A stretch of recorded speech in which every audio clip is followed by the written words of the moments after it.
अगर आप भी 2023 में 20,000 रुपए के बजट में एक नया रेफ्रिजरेटर लेने की प्लानिंग कर रहे हैं देन ये वीडियो स्पेशली आपके लिए ही है। देखिए दोस्तों, इस समय इस बजट में सैमसंग एंड एलजी के ये दो ऑप्शंस काफी बढ़िया निकल कर आ रहे हैं, बट आई नो फिर यहां पर वही सवाल आएगा कि एग्जैक्टली इन दोनों में से कौन सा बढ़िया है और आपको यहां पर कौन सा लेना चाहिए। तो बस आप इस वीडियो को एंड तक देखिएगा। आज की इस वीडियो में हम इसी टॉपिक पर बात करेंगे, जानेंगे इन दोनों ही रेफ्रिजरेटर्स के बारे में इन डिटेल, क्यों ये बढ़िया ऑप्शन है और एग्जैक्टली आपको इन दोनों में से कौन सा रेफ्रिजरेटर लेना चाहिए। And this video is powered by go store, जो कि है आपका अपना go to electronic e store. तो जैसे कि मैंने कहा कि 20,000 रुपए के बजट में सैमसंग एंड एलजी के ये दोनों ही रेफ्रिजरेटर्स काफी बढ़िया ऑप्शन निकल कर आते हैं। तो चलिए दोनों ही रेफ्रिजरेटर्स के बारे में डिटेल में जानते हैं, क्या डिफरेंसेस आपको यहां पर देखने मिलते हैं, ताकि आप यहां पर इजीली डिसाइड कर पाएं कि आपके हिसाब से, आपके रिक्वायरमेंट हिसाब से कौन सा रेफ्रिजरेटर आपके लिए बेस्ट फिट होता है। ओके, तो यहां पर सबसे पहले सैमसंग का जो रेफ्रिजरेटर है ये यहां पर 246 लीटर की कैपेसिटी के साथ आता है, जो कि 3 से 4 मेंबर की फैमिली के इनफ है। इनफैक्ट अगर आपकी फैमिली में 5 मेंबर्स भी हैं और आप उतना ज्यादा सामान जो है रेफ्रिजरेटर में नहीं रखते, देन उस केस में भी यहां पर आपके लिए ये जो रेफ्रिजरेटर है वो इनफ हो जाएगा। बाकी यहां पर आपको 3 स्टार की एनर्जी रेटिंग देखने में जाती है। वही एलजी में आपको 224 लीटर की कैपेसिटी दी गई है, जो कि अगेन 3 से 4 मेंबर की फैमिली के लिए इनफ है, और यहां पर एनर्जी स्टार रेटिंग आपको 4 की मिलती है। यानी सैमसंग में स्टोरेज ज्यादा बट एनर्जी स्टार रेटिंग 1 कम मिलती है। वही एलजी में 20 लीटर की स्टोरेज कम है, लेकिन यहां पर आपको एनर्जी स्टार रेटिंग 4 की देखने मिलती है। दोनों ही रेफ्रिजरेटर्स यहां पर सिंगल डोर रेफ्रिजरेटर हैं, डायरेक्ट कूलिंग टेक्नोलॉजी के साथ आते हैं। लेटेस्ट रेफ्रिजरेटर्स हैं, सारे लेटेस्ट फीचर्स और टेक्नोलॉजीज यहां पर आपको देखने मिल जाती हैं। इनफैक्ट यहां पर जो एनर्जी स्टार रेटिंग है BEE की, ये भी यहां पर आपको लेटेस्ट देखने मिलती है। आई नो यहां पर आपका एक सवाल आएगा कि एक 3 स्टार है, एक 4 स्टार है, तो ये बिजली के बिल में कितना डिफरेंस आएगा। वेल, इसके लिए ही लेबल जो आपको देखने मिलता है BEE का, इसके ऊपर आपको एक आइडियल केस में दोनों ही रेफ्रिजरेटर्स पूरे साल में कितना यूनिट इलेक्ट्रिसिटी कंज्यूम करते हैं वो मेंशन करके बताया गया है। तो सैमसंग यहां पर जो है एक आइडियल स्टैंडर्ड केस में 174 यूनिट्स इलेक्ट्रिसिटी कंज्यूम करता है पूरे साल में, और वही एलजी का जो रेफ्रिजरेटर है ये 153 यूनिट्स इलेक्ट्रिसिटी कंज्यूम करता है पूरे साल में। बल्कि स्टैंडर्ड केस है, एक्चुअल प्रैक्टिकल लाइफ में अगर देखा जाए तो 200 से 300 यूनिट्स जो है रेफ्रिजरेटर्स पूरे साल में कंज्यूम करते हैं। बेसिकली यहां पर जो हमारा मुद्दा है कि बिजली के बिल में कितना डिफरेंस आएगा, तो यहां पर 3 स्टार के कंपैरिजन में जो 4 स्टार का रेफ्रिजरेटर है उसका बिजली का बिल जो है 10 से 15% कम आने वाला है। 10 से 15% आप सेव कर पाएंगे अगर आप जो है एक 4 स्टार का रेफ्रिजरेटर लेते हैं as compare to 3 star refrigerator. I think ये चीज़ें जो है वो क्लियर हो चुकी हैं। अब बात करते हैं यहाँ पर हम स्टोरेज की। तो दोनों ही रेफ्रिजरेटर्स में आपको यहाँ पर बेस डोर मिल जाता है, जहां पर आपको एक कंपार्टमेंट मिलता है जिसमें आप आलू प्याज वगैरह रख सकते हो। यानी जो चीज़ें आप रेफ्रिजरेटर में नहीं स्टोर करते हो उनको रखने के लिए एक अलग कंपार्टमेंट दी गई है, जो कि काफी बढ़िया चीज़ है, और ये तो आपको दोनों ही रेफ्रिजरेटर्स में देखने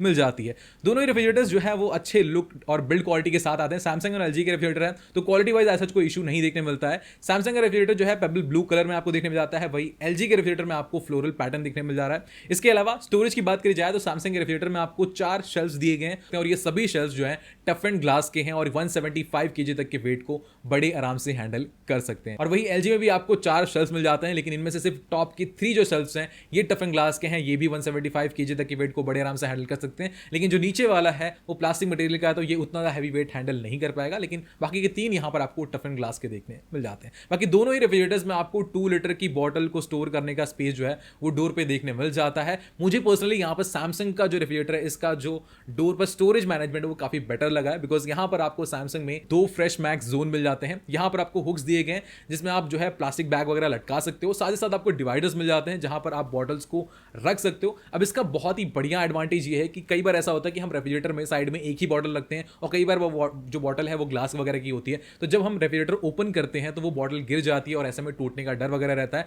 बट डिवाइडर की मदद से आप एक सिंगल बॉटल भी अगर आप इस सेक्शन में रखते हो तो कितना भी आप रेफ्रिजरेटर ओपन क्लोज करो, आपका जो बॉटल है वो अपनी जगह से नहीं लेगा, और जो ग्लास टूटने का या फिर बॉटल गिरने का टेंशन होता है वो यहां पर आपको बिल्कुल भी नहीं रहने वाला है। और ऐसे आपको 2 कंपार्टमेंट देखने में आते हैं, तो ऐसे तो ये यहां पर देखा जाए तो काफी छोटा फीचर है, लेकिन ये काफी ज्यादा यूजफुल निकल कर आता है। बाकी इसके अलावा छोटी मोटी जो स्टोरेज होती है एक्ट्रे वगैरह वो आपको दोनों ही रेफ्रिजरेटर्स में देखने मिल जाते हैं। रेफ्रिजरेटर के टॉप में आपको दोनों ही रेफ्रिजरेटर के टॉप में फ्रीजर देखने में आता है, साइड में आपको टेंपरेचर कंट्रोल नॉब देखने में आता है, नीचे आपको एक वेजिटेबल बॉक्स भी देखने मिल जाता है। ऑलमोस्ट देखा जाए तो दोनों ही रेफ्रिजरेटर्स की जो स्टोरेज है वो काफी बढ़िया है, और सैमसंग यहां पर स्टोरेज के मामले में थोड़ा सा बेटर निकल कर आता है। इसके अलावा दोनों ही जो रेफ्रिजरेटर्स हैं ये स्मार्ट इन्वर्टर टेक्नोलॉजी के साथ आते हैं, तो इनके जो कंप्रेसर हैं वो साइलेंट है, ज्यादा नॉइज यहां पर ये नहीं क्रिएट करते हैं। साथ ही साथ दोनों ही ब्रांड्स क्लेम करते हैं कि हमारे जो रेफ्रिजरेटर्स हैं ये इन्वर्टर फ्री टेक्नोलॉजी के साथ आते हैं। सैमसंग का रेफ्रिजरेटर यहां पर 100 वोल्ट से लेकर 300 वोल्ट तक की जो इलेक्ट्रिसिटी फ्लक्चुएशन है उसको हैंडल कर सकता है। वही एलजी यहां पर थोड़ा ज्यादा 90 से 310 वोल्ट तक की फ्लक्चुएशन को हैंडल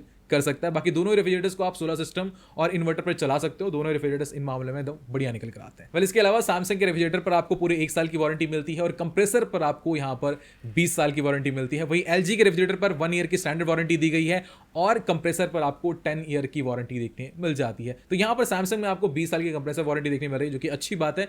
और वैसे भी कंप्रेसर एक ऐसा पार्ट होता है रेफ्रिजरेटर का जो जल्दी खराब नहीं होता है। और एलजी में भले ही आपको यहाँ पर 10 साल की वारंटी मिल रही है कंप्रेसर है, लेकिन इसका रेफ्रिजरेटर, इसका जो कंप्रेसर है वो भी जल्दी नहीं खराब होता है। वेल, प्राइसिंग की अगर बात करी जाए तो सैमसंग रेफ्रिजरेटर की कीमत इस समय 20,490 रुपीज चल रही है। वही एलजी रेफ्रिजरेटर आपको यहाँ पर इस समय 20,000 रुपीज में देखने मिल जाता है। दोनों ही रेफ्रिजरेटर्स की जो बाइंग लिंक्स है वो आपको नीचे डिस्क्रिप्शन में मिल जाएंगे। प्रोज एंड कॉन्स की बात कर लेते हैं तो देखिए, सैमसंग का एडवांटेज ये है कि इसमें आपको स्टोरेज बढ़िया मिलती है।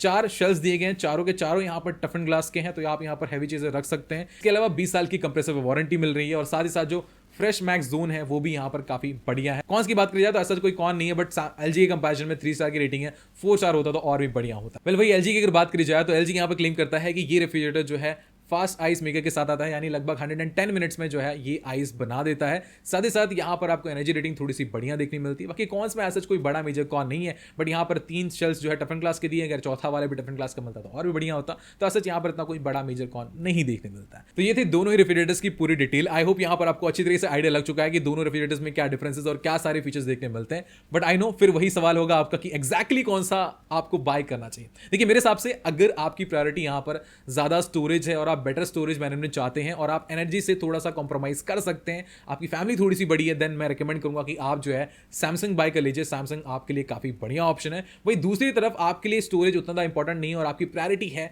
थोड़ी एनर्जी सेविंग, देन उस केस में एलजी भी आपके लिए काफी बढ़िया ऑप्शन निकल कर आता है। दोनों ही एक अच्छे ब्रांड की तरफ से आ रहे हैं, तो इतनी मैं यहां पर आपको गारंटी दे सकता हूं कि आप चाहे कोई भी रेफ्रिजरेटर ले लें, आपको परफॉर्मेंस वाइज, क्वालिटी वाइज कोई भी इशू नहीं आने वाला है। तो यहां पर टोटली आपके रिक्वायरमेंट एंड प्रेफरेंस पर डिपेंड करता है कि आपको कौन सा बाय करना चाहिए। स्टिल कोई डाउट है आप नीचे कमेंट करके मुझे पूछ सकते हो, और इन दोनों ही रेफ्रिजरेटर्स की जो बाइंग लिंक्स हैं वो मैंने आपको नीचे डिस्क्रिप्शन में दे दी। इसी के साथ अगर आपका बजट 20,000 से कम का है, 15,000, 16,000, तो इन बजट्स में भी मैंने आपको कुछ रेफ्रिजरेटर्स जो है नीचे डिस्क्रिप्शन में रेकमेंड करें, उनकी भी लिंक आपको नीचे डिस्क्रिप्शन में मिल जाएगी। बाकी अगर आपको कोई सवाल है, कोई भी क्वेश्चन है, आप नीचे मुझे कमेंट करके पूछ सकते हो। Thank you for watching this video. This video was powered by go store. Go store एक इलेक्ट्रॉनिक ई कॉमर्स स्टोर है और इस प्लेटफॉर्म पर आपको सारे इलेक्ट्रॉनिक प्रोडक्ट्स मिल जाते हैं, right from smart TVs, home appliances to smartphones, वो भी एक बेटर प्राइस पर। और गो स्टोर ऐप की जो लिंक है वो मैंने आपको नीचे डिस्क्रिप्शन में दे दी है। So don't forget to download the app ताकि आपको better deals and no cost EMI पर प्रोडक्ट्स मिल सके। एंड ये जो ऐप है ये App Store and Play Store दोनों ही प्लेटफॉर्म पर अवेलेबल है। So what are you waiting for? हर सवाल का एक जवाब, गो स्टोर।